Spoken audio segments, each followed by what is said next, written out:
किसान साथियों, आज हम आपके लिए लेकर आए हैं एक ऐसी खेती जो आपको बिल्कुल न्यूनतम खर्चे में सालाना लाखों रुपए की कमाई देगी। जिन किसान भाइयों के पास पर्याप्त जमीन है पर पानी नहीं है, मानव श्रम नहीं है, खाद दवाई का खर्चा नहीं कर पा रहे हैं, उन किसान साथियों के लिए यह खेती वरदान हो सकती है। चर्चा शुरू करें उससे पहले अगर आप हमारी YouTube चैनल खेतरी तकनीक पर नए हैं तो चैनल को सब्सक्राइब करके बेल आइकन जरूर दबा ले, ताकि खेती बाड़ी से संबंधित नवाचारों की जानकारी आपको घर बैठे मिलती रहे। जानकारी पसंद आई तो वीडियो को लाइक और शेयर करना न भूले, ताकि जो किसान साथी काफी लंबे चौड़े रकबे लेकर बैठे हैं, सिंचाई जल नहीं है और मानव श्रम की भी कमी है, उन किसान साथियों के लिए भी ये जानकारी उपलब्ध हो और वो भी इस नवाचार का लाभ उठा पाए। नमस्कार, मैं आपका किसान साथी मदन शर्मा और आप देख रहे हैं आपका अपना YouTube चैनल खेतरी तकनीक। और आज हम चर्चा करने वाले हैं अरडू की खेती की, जिसे ट्री ऑफ हेवन के नाम से भी जाना जाता है। निश्चित तौर पर जिन किसान साथियों के पास लंबे रकबे हैं उनके लिए यह खेती वरदान हो सकती है। और आज हम फिर आपको ठीक 12 महीने बाद ले आए हैं हमारे युवा नवाचारी किसान दीपचंद जी यादव के यहाँ, जिनका ये 2 हेक्टेयर का खेत अवस्थित है रघुनाथपुरा जयपुर गांव में। और इन्होंने आज से ठीक 12 महीने पहले प्लांटेशन किया था अरडू के पौधों का। और आज आप देख सकते हैं पीछे इनका जो अरडू का खेत है, इसकी जो ग्रोथ दिख रही है निश्चित ही काबिले तारीफ है। और 8 से 10 साल बाद ये जो आपके पौधे हैं आपको 15 से 20 हजार रुपए की इनकम देंगे, वो भी एक मुश्त। इसके बीच में युवा किसान साथी 12 महीने बाद से ही इन पौधों के जो पत्ते हैं पशुओं को खिलाने के काम में भी ले सकते हैं। साथ ही साथ इन पौधों के पत्तों को प्लस जो ईंधन की लकड़ी है उसको बेचकर एक मोटा मुनाफा भी कमा सकते हैं। इन 12 महीनों में इन पौधों की देखभाल के लिए दीपचंद जी यादव ने क्या स्ट्रगल किया, क्या देखरेख की है, इसकी पूरी जानकारी के लिए आपको ले चलते हैं दीपचंद जी यादव के पास। अगर आप भी इस खेती में रुचि रखते हैं तो वीडियो के अंत तक जरूर बने रहे, ताकि दीपचंद जी से आपको अरडू की खेती, ट्री ऑफ हेवन की खेती के बारे में संपूर्ण जानकारी मिल सके। तो आइए मिल लेते हैं दीपचंद जी से और जान लेते हैं अरडू की खेती और इसके राज के बारे में। आइए दीपचंद जी, राम राम साहब। राम राम साहब, राम राम साहब। लगभग मेरे हिसाब से पूरे 12 महीने हो गए हैं आपकी अरडू की खेती को। 12 महीने और 12 महीने में आपने जो फार्म को विकसित किया है निश्चित तौर पर काबिले तारीफ है।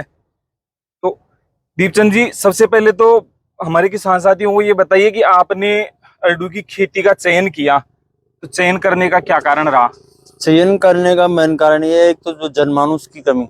अच्छा। और रही दूसरी बात पानी की कमी है, और इसमें देखभाल की भी कम होती है जरूरत। अच्छा, कुल मिला के आपके कहने का मतलब है कि भाई अगर आपके पास पानी कम है, देखभाल के लिए मानव श्रम नहीं है, तो आप इस खेती को लगा सकते हैं। खेती को लगा सकते हैं। अच्छा, तो अपने इस फार्म को लगाए हुए 12 महीने हो गए और लगभग 2 हेक्टेयर में अपने ये फार्म है। लगभग कितने पौधे लगा रखे हैं? 1150 के। 1150। तो इनकी दूरी क्या मेंटेन कर रखी है आपने? 13 बाई 13। 13 बाई 13 की है, पौधे से पौधे और रो से रो की दूरी। तो हमारे किसान साथियों को ये बताइए कि भाई सबसे पहले तो जैसे 12 महीने में आपने एक तो सिंचाई का तो क्या शेड्यूल रखा है, इसमें सिंचाई कितने दिन से क्या हो रही है? सिंचाई ड्रिप के माध्यम से 7 से 8 दिन में, चाहे 1 घंटे चलाओ, ज्यादा की जरूरत नहीं है। अच्छा, 7 से 8 दिन में हल्की सी नमी होनी चाहिए, छोटे पौधा है ना। तो आपके यहाँ तो कोई ट्यूबवेल समरसील भी नहीं है, फिर आपने सिंचाई कहाँ से की? फार्म पॉन्ड से, केवल बरसात का पानी जो इकट्ठा हुआ उससे आपने की है। अच्छा, सिंचाई तो 8 से 10 दिन में कर देंगे किसान साथी। इसके अलावा जो खाद वगैरह की है, तो खाद वगैरह भी आप इसमें डाल रहे हैं या लगाया तभी आपने डाला था? नहीं, बुआई के टाइम में डाला था।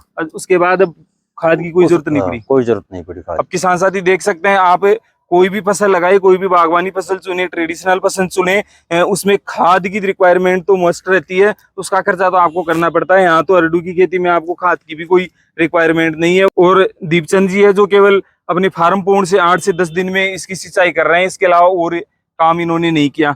अच्छा, ये बात हो गई। इसमें रोग वगैरह की भी कोई समस्या रहती है? कि मैंने देखा है मेरे घर पे भी, जैसे कई अरडू के पेड़ थे तो इसमें पत्ते थोड़े खराब हो जाते हैं। हरी लट का प्रकोप होता है इसमें, बारिश के समय में ज्यादा होता है, तो उसके लिए कोई भी आपके पास उपलब्ध हो कीटनाशक, उसका प्रयोग कर सकते हैं। अच्छा, बस यही रोग है इसमें? इसके अलावा तो किसान साथी ध्यान दे, जो आपकी अरडू की खेती है उसमें किसी प्रकार का रोग नहीं है। बस रोग है तो केवल हरी रट का, जो भी अपने दीपचंद जी कह रहे हैं कि भी बरसात के समय में इसका प्रकोप ज्यादा रहता है, तो आप एक बार हल्का सा इसमें कोई भी कीटनाशक सस्ता सा लेकर स्प्रे कर देंगे तो इसका भी आपके पास निपटान हो जाएगा।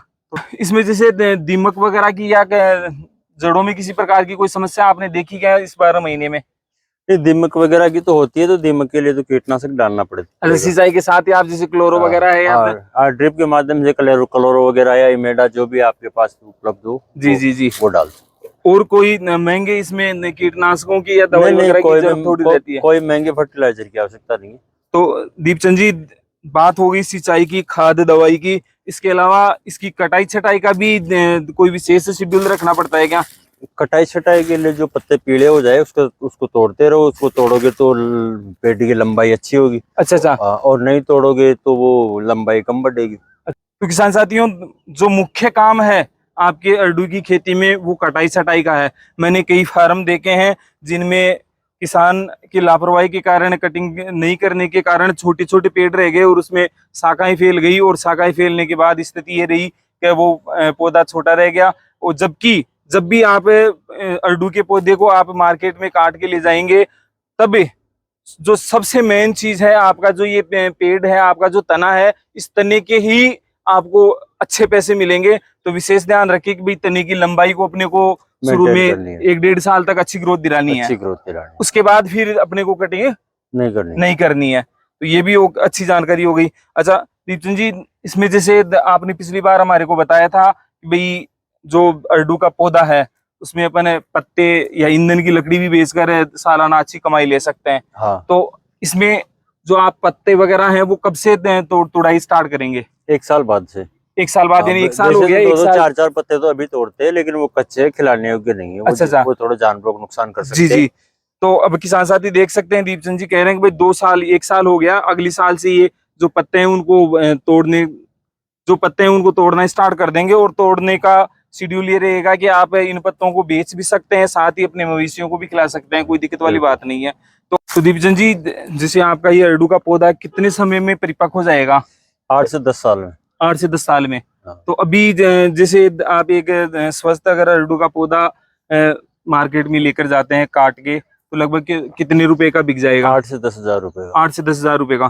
किसान साथी ध्यान दे, जब एक पौधा 8 से 10 हजार रुपए का अभी बिक रहा है, अगर अच्छी साइज का है, तो आप अंदाजा लगा सकते हैं 8 से 10 साल बाद महंगाई किस स्तर पर पहुंचेगी। और आपका पौधा, जहां तक दीपचंद जी मेरे को आइडिया है, 15 से 20 हजार रुपए का आसानी से कोई भी किसान बेच देगा। आसानी से। तो आपके कितने पौधे हैं यहाँ पे? 1150 पौधे। 1150 पौधे हैं। अगर आपका 10 साल के बाद पौधा 15,000 रुपए का भी अगर बिक रहा है बतौर फर्नीचर के लिए, तो लगभग 1.5 करोड़ रुपए आप 2 हेक्टेयर से कमा रहे हैं। साथ ही सालाना जो आप इसका ईंधन प्लस पत्ते चारा बेचकर जो कमाई करेंगे वो आपका प्लस में है।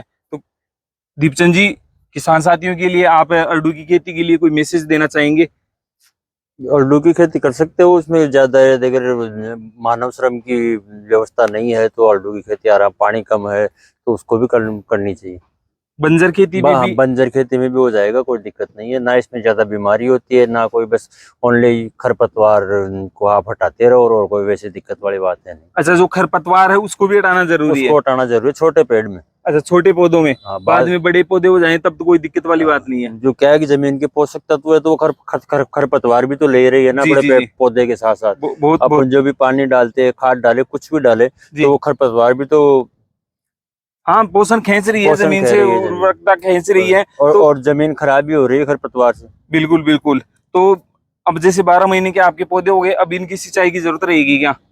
नहीं, अब कोई सिंचाई की जरूरत नहीं है। अब बाकी ये देखिए, सिंचाई करना चाहो तो उसमें वो तो अच्छी है, वो ग्रोथ तो अच्छी करेगा। ये देखिए, सिंचाई आप करते रहो। अगर आपके पास अगर पानी उपलब्ध है तो सिंचाई करते रहो। हाँ। तो उससे क्या है, जो आपका पौधा है ज्यादा डेवलप होगा, जल्दी ग्रोथ करेगा, जल्दी आपको उसका रिजल्ट मिलेगा। और इसमें आप पानी न भी दे तो भी इसमें पानी की जरूरत नहीं है 12 महीने बाद।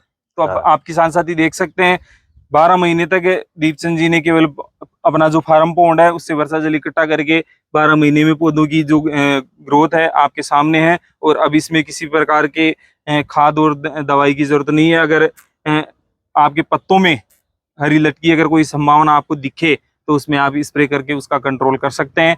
किसी प्रकार के मानव श्रम की जरूरत नहीं है। आप सुबह मॉर्निंग वॉक पे आए, शाम को इवनिंग वॉक पे आए, आपको जो भी पीले पत्ते दिख रहे हैं उनको हटा दें, बस आपका काम हो गया।